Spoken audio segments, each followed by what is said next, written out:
Ассаламу алейкум, урматтуу достор.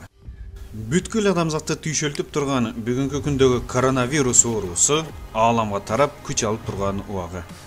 Акыркы маалыматтарга ылайык азыркы убакта ооруган адамдардын саны 550 миң адамга жетти.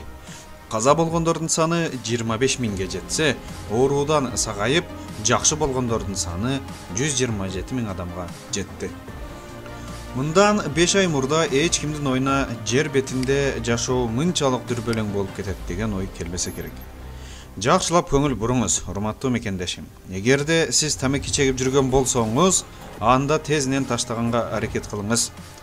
Коронавирус тамеки чеккен адамдарга бат жугуусу тастыктала баштады.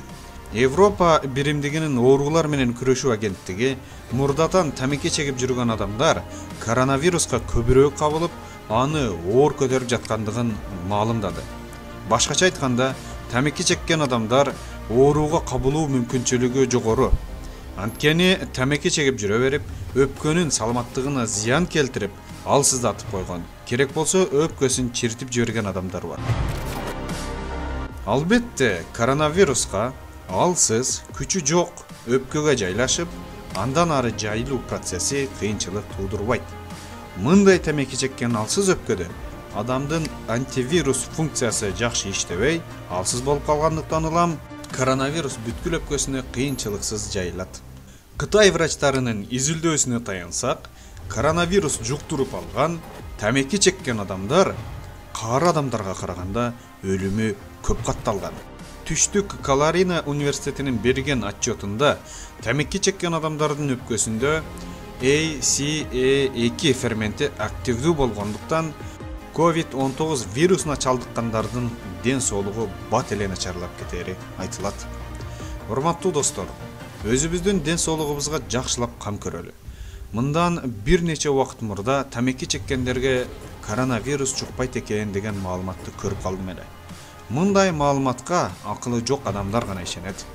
Буга чейин медицинада бир да жолу тамеки чегип, кайсы бир ооруну айыктырган бир дагы факт болгон эмес. Же болсо, кайсы бир ооруга тамеки чеккен каршылык көрсөтөт деген факт болгон эмес. Тескерисинче, жылына тамекиден 8 миллион адам каза болот достор. Тамеки чексең коронавирус жукпайт деген маалыматты кимдер таратышы мүмкүн достор? Бул маалыматты кимдер тамеки чыгарган болсо, ошол заводдор, ошол фирмалар таратат. Анткени бул бизнес. Кээ бирөөлөр арак ичсең жукпайт деп атышат. Муну дагы арак сатуучу коммерсанттардын жомогу достор. Ошентип тамеки сатып, арак сатып байгысы келген коммерсанттар ушундай ыкмалар менен бүгүнкү күндө ыплас маалыматтар менен өздөрүнүн товарларын сатууда. Мен бул маалыматтарды терең изилдеген соң чыгардым. Андыктан сиз дагы жакшылык кылыңыз. Бул видеону башкалар көрүүсү үчүн лайк басыңыз жана комментарийге жөн эле каалаган бир сөзүңүздү жазып койсоңуз, бул видео башкаларга рейтинги көтөрүлүп, сунуштала баштайт. Колуңуздан келсе, бул видеонун ссылкасын көчүрүп, бардык тааныштарыңызга жөнөтүңүз. Өзгөчө тамеки чеккен тааныштарга сөзсүз түрдө жөнөтүп коюңуз достор. Себеби бул сооптуу дагы, пайдалуу дагы иш достор. Бул видеону таратыш сизге эч кандай кыйынчылык туудурбайт. Каналга подписаться кнопкасын баса элек болсоңуз, подписаться кнопкасын басып, коңгуроочосун кошуп басып коюңуз. Анткени биздин каналда жалаң гана пайдалуу маалыматтар чыгат. Кийинки видеолордон көрүшкөнгө чейин сак саламатта болуңуздар. Бардык көрүүчүлөрүбүздү, подписчиктерди терең урматтоом менен Дастан Абдурахманов.